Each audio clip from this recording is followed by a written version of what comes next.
Hello, it is I, Andrine, your Jewish American Priestess, and we are nearly halfway through the month of Cheshvan. It is almost the full moon, and as we come into the full moon, I pulled out the moon card today to take a look at it. We're also coming on a full moon eclipse, which is I think it's the last full moon eclipse for a couple of years. So in some ways it is particularly special, and I'm sure it means a lot of things astrologically, but I don't know very much about astrology, so I can't really go into it. Except for I love an eclipse. Unfortunately, it'll be happening here where I live around 3 a.m. and it'll be cloudy, so I don't think I'm going to be able to see it. So I'm just going to visualize it at this time as we come into the fullness of the month. And I pulled out also the Ace of Pentacles today because I had a dream a couple of days ago where I was asked to find a tarot card, and as I pulled out the cards, they changed in my hand just as I was looking at them, and this is the one that I finally was able to read before it changed to something else. Ace of Pentacles is what's up right now, at least in my dreams. It also looks a little bit like the moon up there in the sky being held in a gateway in a garden as we move toward a mountain in the distance. So I'm going to pull out 3 cards today from this deck, which is the medicine card deck, and you're welcome to choose one of these 3 cards today, and I'll do a little reading for it. I'm just going to shuffle a minute and see who comes out. Okay, all right, everybody's very excited. All right, so the 3 cards that we have, I'm going to set them like this, and we'll see what they, oh gosh, it looks like there's 4. Okay, well, we're doing 4 then. Wow, that was not my intention, but we know we just got to go with what's going right now. So, all right, 4 cards. The first card that I'm going to turn over is, it's the blank card. Now, generally people don't leave a blank shield in the medicine card deck, but I always love to leave a blank because the Ein Sof, the endlessness, the infinite always calls to me. So the first is for those of you who want to choose the Ein Sof, the infinite, and you're also basically willing to fill in the blank with whatever animal resonates for you. The next card is the Armadillo. That's number 28 in this deck. The next card is the Dragonfly, number 27 in this deck. And the final card is the Antelope, number 37 in this deck.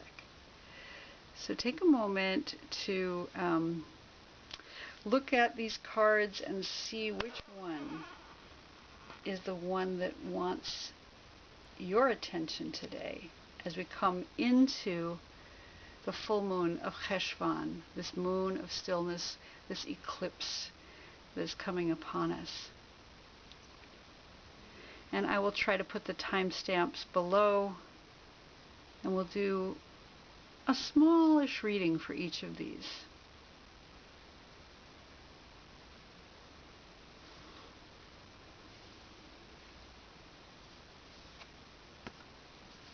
I'm going to set these 3 aside, and we'll start with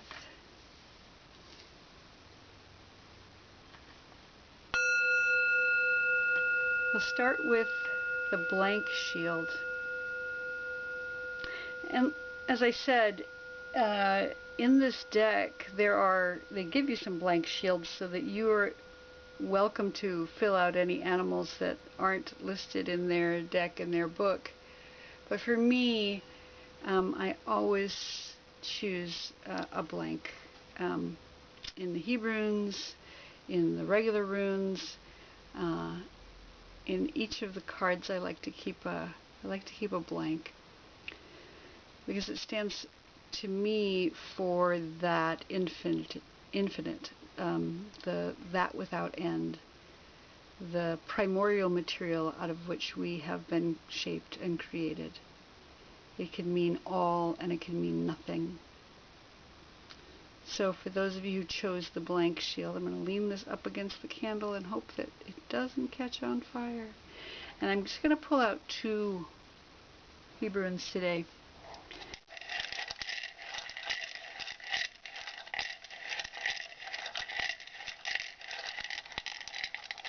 The first one coming out, this is the Paleo or the Proto-Hebrew for the letter Het.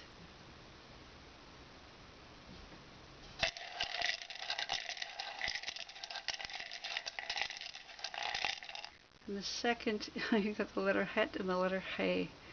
I love it. So the letter Het is life, Chai. It represents a chuppah, which is a marriage canopy, so contracts. It represents the number 8, which is the infinity. It is the infinite 8 on its side looks like an infinity symbol. It's the 8th day. It's the day after the finishing of creation. So we have the that one creation plus 1, which equals infinity, and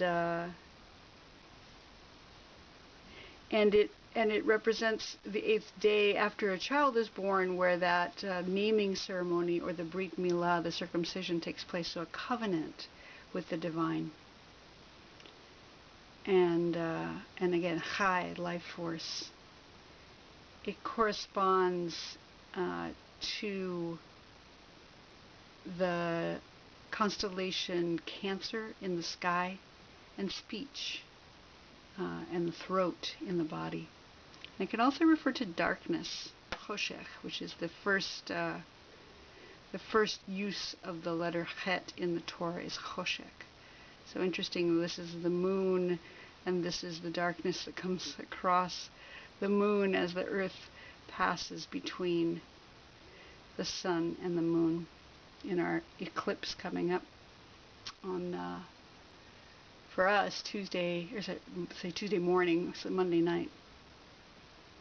And the other letter that you have today is the He, and the He is about presence. It's about Hineni, about being present. They're very similar looking letters, but there's a little space in this one. And it's about unity and completion and the name of the divine, and just beingness, existence.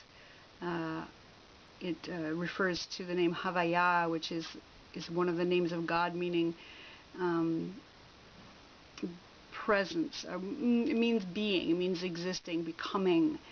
So it's this idea of the past and the present and the future all coming together into one place. And this is the number 5 in Gematria. It's the 5th letter in the Hebrew alphabet. And so it corresponds to the 5 levels of the soul, and the ideas of the idea of light. It corresponds to the foundation of sight, the constellation Aries, and the liver in the body, kavod, keved, which is the same root as the word kavod, meaning honor. So the word light is mentioned 5 times in creation. So it corresponds to the idea of light, and then the foundation of sight along with it. So you've got the infinite, life, presence, and sight all together on this full moon eclipse coming up on Tuesday, with with our infinite shield that looks like the full moon, and this choshek, this darkness that will come between it. This darkness which is the earth itself, coming between the moon and the sun. So for those of you who chose the blank shield, this has been your reading for this full moon. I'll see you next time.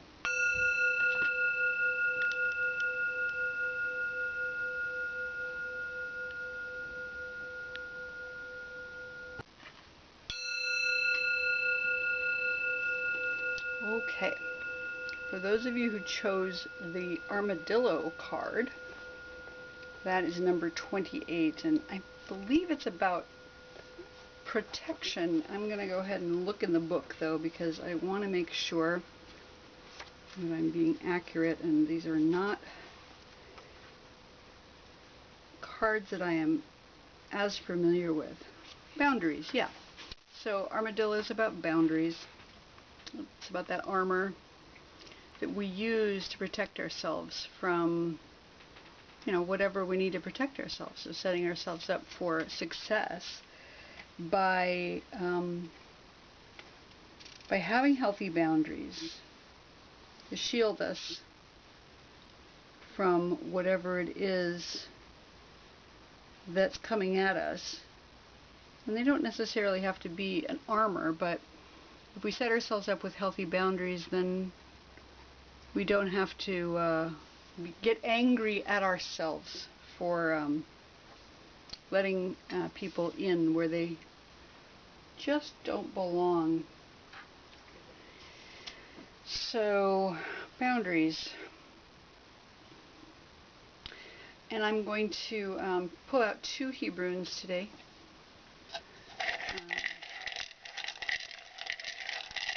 Let's see what's up.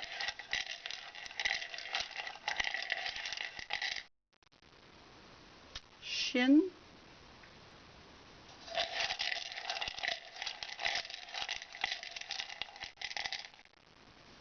and bait.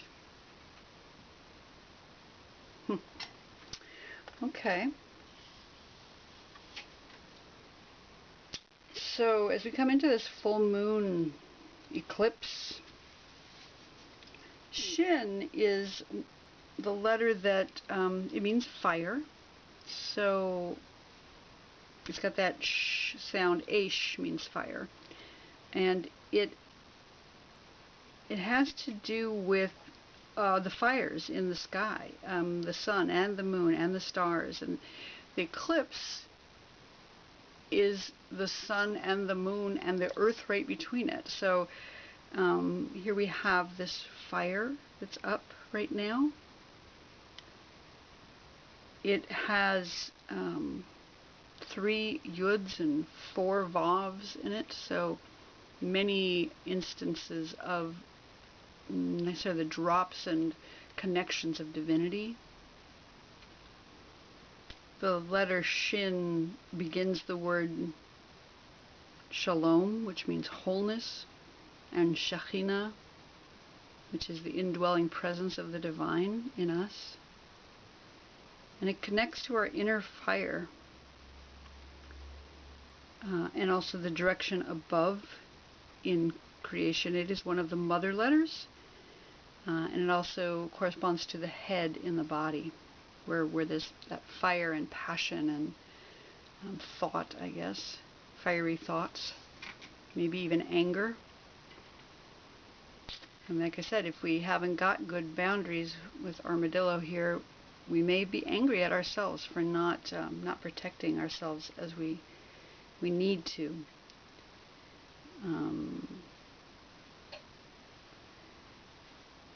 Yeah, and fire can be a thing that warms us, and it can be a thing that burns us. So having appropriate boundaries around things that can both be warm and loving and angry and burning is essential right now.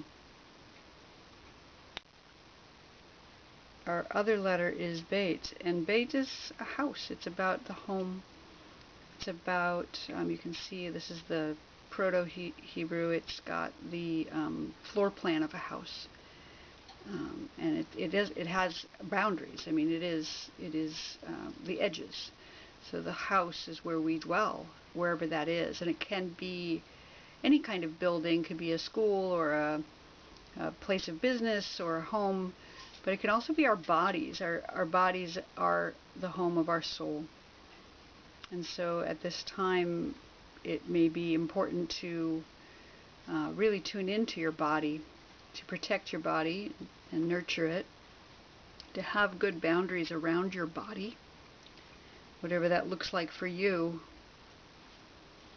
Physical safety or sexual safety, or just nurturing oneself appropriately. Bait represents the planet Saturn in the sky and the time Shabbat in the week.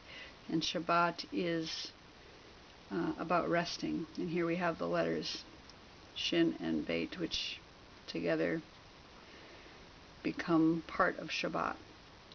It definitely has the word shev, which means to sit.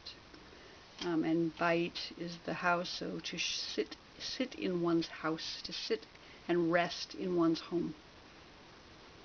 It is the direction above also. So Shin is the mother letter, that's the direction above, and Beit is the double letter whose direction is above. And Beit also corresponds to the foundation of life and death. And ideally we choose life. Ideally we sit and care for our bodies and choose life in the world by setting appropriate boundaries. And as this is a month, the month of Cheshvan is seen certainly within the Kohenic community as the month that corresponds to the Mekonenet, the mourning woman who mourns the dead, and the death card is the card of this month. We both need to honor life, choose life, but also honor the dead and mourn those things that have passed away.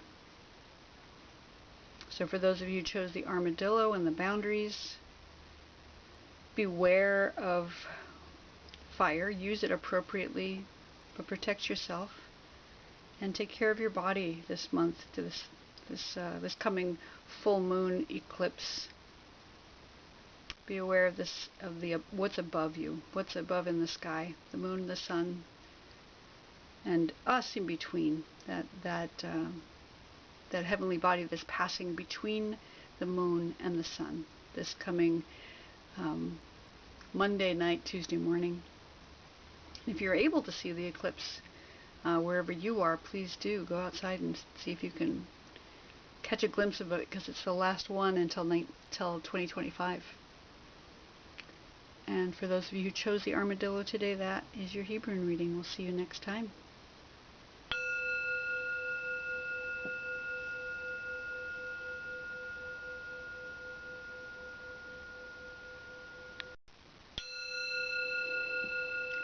Alright, for those of you who chose the dragonfly today,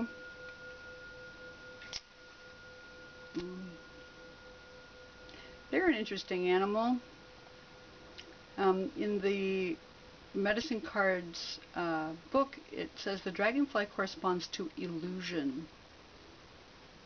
Things that are facades that we accept as physical reality. And some say the dragonfly was once a dragon that was full of wisdom, but it was tricked into changing form, and dragon lost its power and became dragonfly.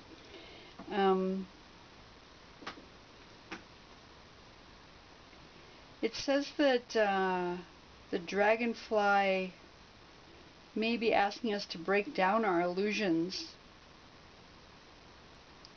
to see what changes need to be made, and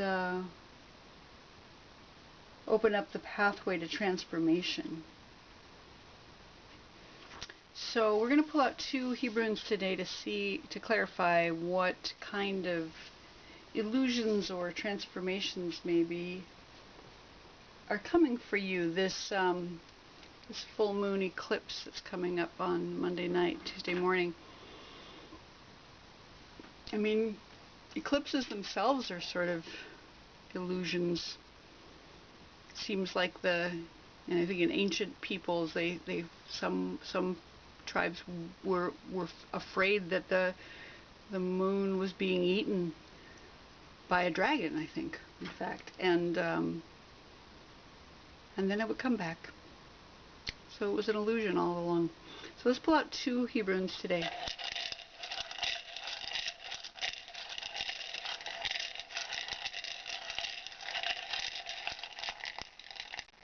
The first one that's coming out is the letter Pe.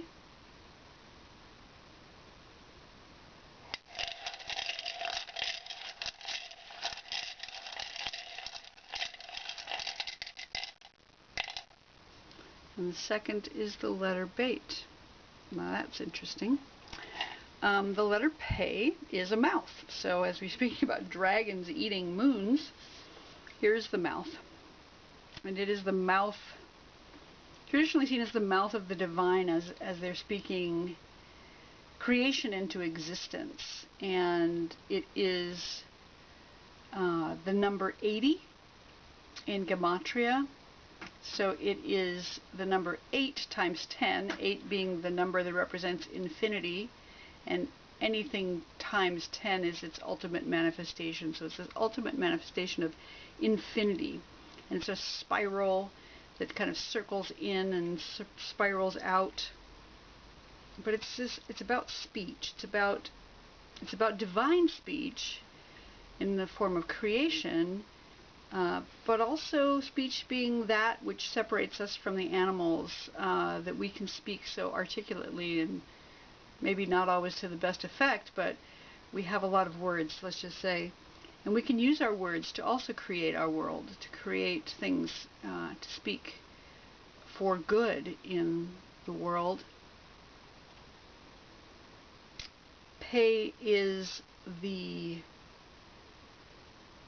letter that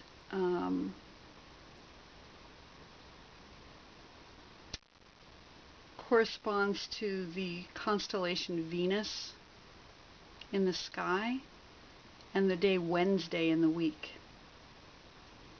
And it represents the binary foundation of grace and ugliness. It's interesting to hear those two as opposites. It doesn't say beauty and ugliness, it says grace and ugliness. I guess so. I don't know, I think of dragonflies as pretty graceful. But the letter Pe is this idea of this divine mouth speaking creation into existence, the breath coming through that spiral and infinitely manifesting all that exists now through speech. And Bet is the first letter in the word Breshit, which is the first word of Torah. And if you look closely, you can see that Bet fits right inside the Pe, as if the divine mouth has the Bet inside of it and speaks it into existence. Breshit, in the beginning. And Bet represents a house or a building or a body where one dwells.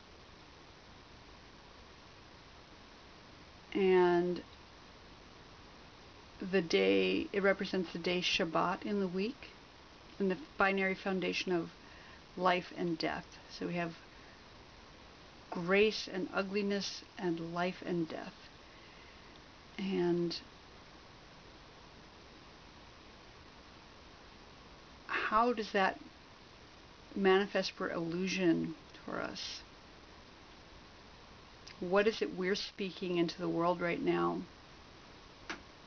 What do we want to manifest And can we do it in such a way that we are taking the veil off of the illusion? Can we find our home through speech, through rest in our bodies, through nurturing our bodies? And as we go into this full moon eclipse, where the pay eclipses the bait, or the bait comes out of the mouth and speaks the beginning into existence, what is Dragonfly telling you? What illusions is Dragonfly telling you to release right now, or uncover in your world?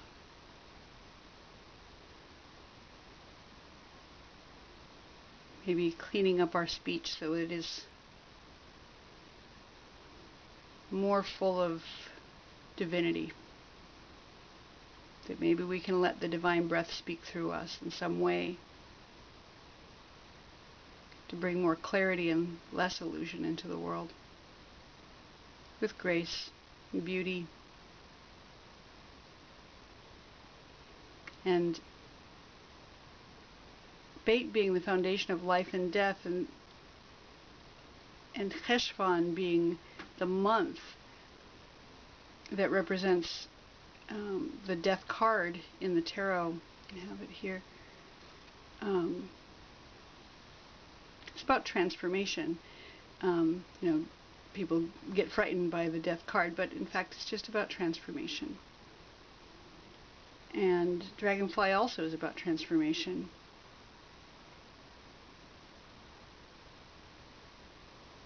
This month of stillness, this month of kind of this blankness where we don't have any holidays, and yet we celebrate the death of two of our matriarchs, Rachel and Sarah. So maybe it's time to sit with what could be perceived as the illusion of death, that there's just transformation. Everything in matter just changes form. And for those of you who chose Dragonfly today, that's been your reading, and I hope you have a beautiful eclipse. I hope you're able to see it where you are. And if you can't see it with your eyes, close your eyes and imagine it.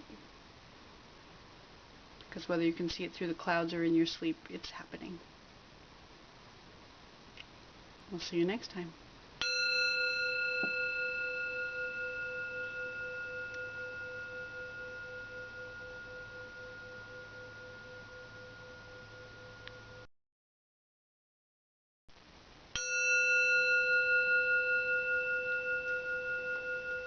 Alright, for those of you who chose Antelope,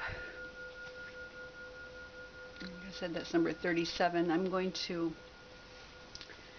look in the book and see what Antelope is about. I think it's about action. Let's see.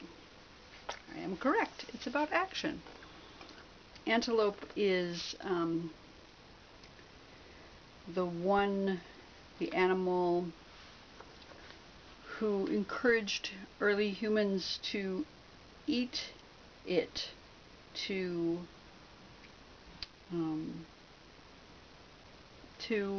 that people could survive. The antelope took action and gave its body to the humans, according to this book and its legend of the tribe of man being naked and hungry. The antelope said, take me, take my body and use my pelt to stay warm, and eat my flesh so that you can survive and become strong. And because that happened, humans continued to survive. And so therefore antelope represents action, taking action. When you can see a way to act, to help, when you can listen to the divine and to discern what it is you need to do, you should take that action. You have the power within you to make those choices, and the time is now to do that. So let's get a couple of Hebrunes out here to clarify why Antelope has shown up for you today. We're going to take out 2 letters today.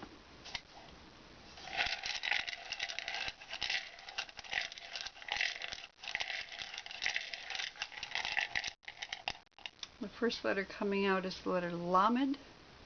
That's what it looks like in the Paleo Hebrew, Proto-Hebrew.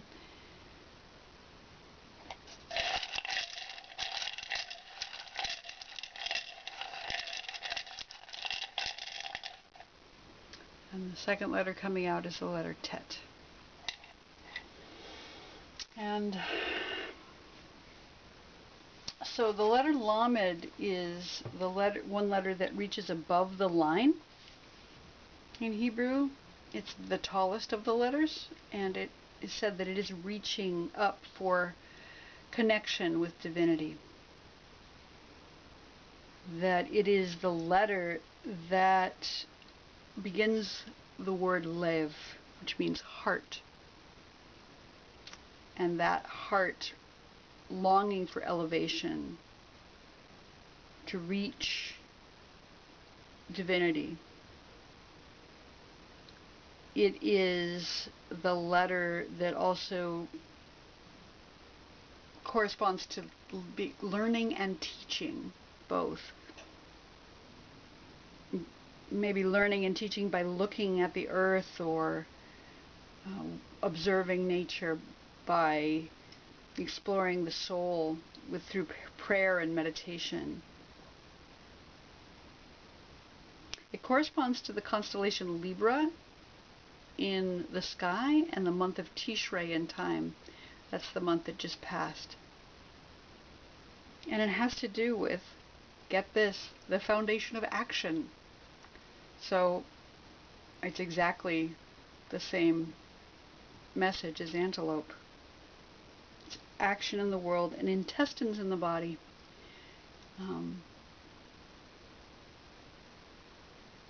So the Antelope is saying, take action. If you're motivated to do something, make a decision and do it right now. This is the time. Listen to your heart. Listen to your heart. Aspire to listen to the voice of the divine and take action now.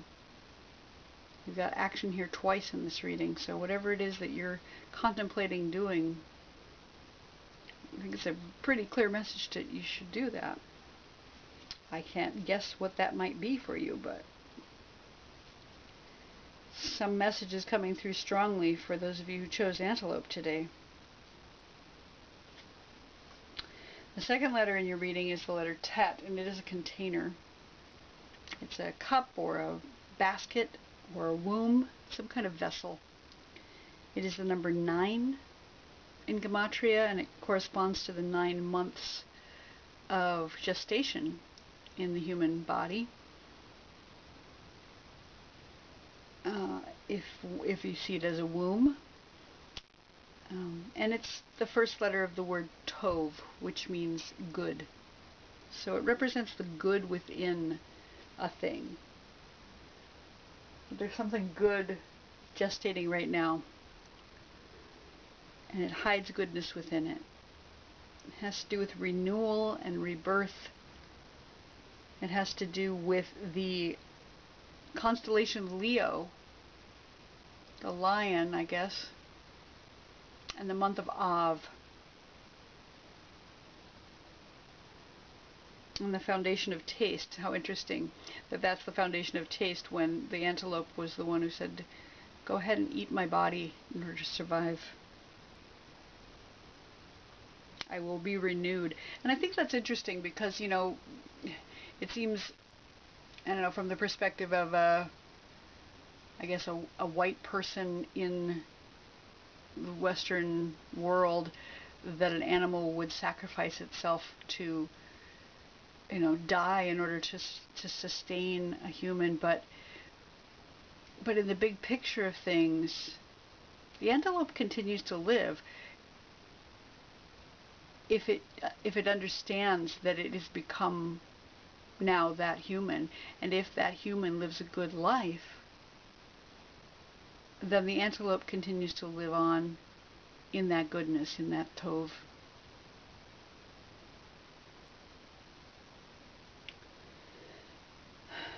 The first use of the word tov in Torah is with regards to light.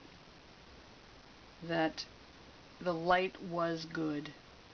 It says in the first book of Genesis, Bereshit. And so it has something to do with light, either actual visible light or figurative light, the goodness of the light.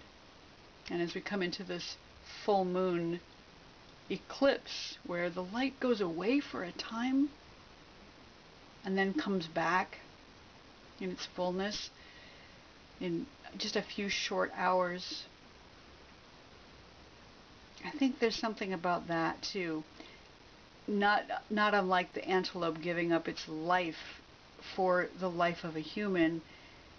But again, if that light continues to shine, if that nourishment gives the person who's eaten it more days on earth to do good, to bring more light into the world, then that life continues on. And as Cheshvan is a month that is seen as a time of death, both that, we have the leaves dying outside in the fall, and we have a couple of matriarchs that die. We have Sarah and Rachel, who both die in the month of Cheshvan.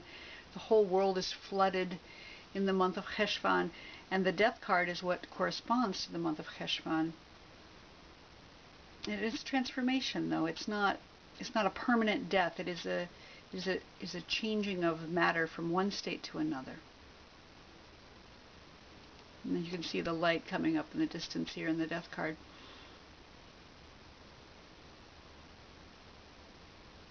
So Antelope is saying, take the action that's needed right now to bring more good into the world. Listen to one's heart. Understand that transformation is happening, and that we have the power and the action to bring about that transformation, to use our life force toward goodness. Not necessarily sacrificing ourselves, but allowing transformation to occur within us, so that we have both heart and light and goodness coming. Again, during the darkness of the moon, we get this full moon coming in, and then immediately it vanishes for a few hours, and then it returns to its full brightness. So if you have the opportunity and you can get outside and see the eclipse wherever you are on Monday night, Tuesday morning, for me it will be 3 a.m. and it will be raining, no doubt. But I'm going to be able to see it in my mind's eye. And I'm going to be able to feel it in my body as we feel those tides being pulled on us, as we feel the moon coming around, becoming closer, becoming farther away, and waxing and waning. And for those of you who chose Antelope, that has been your reading. I appreciate you, and I'll see you next time.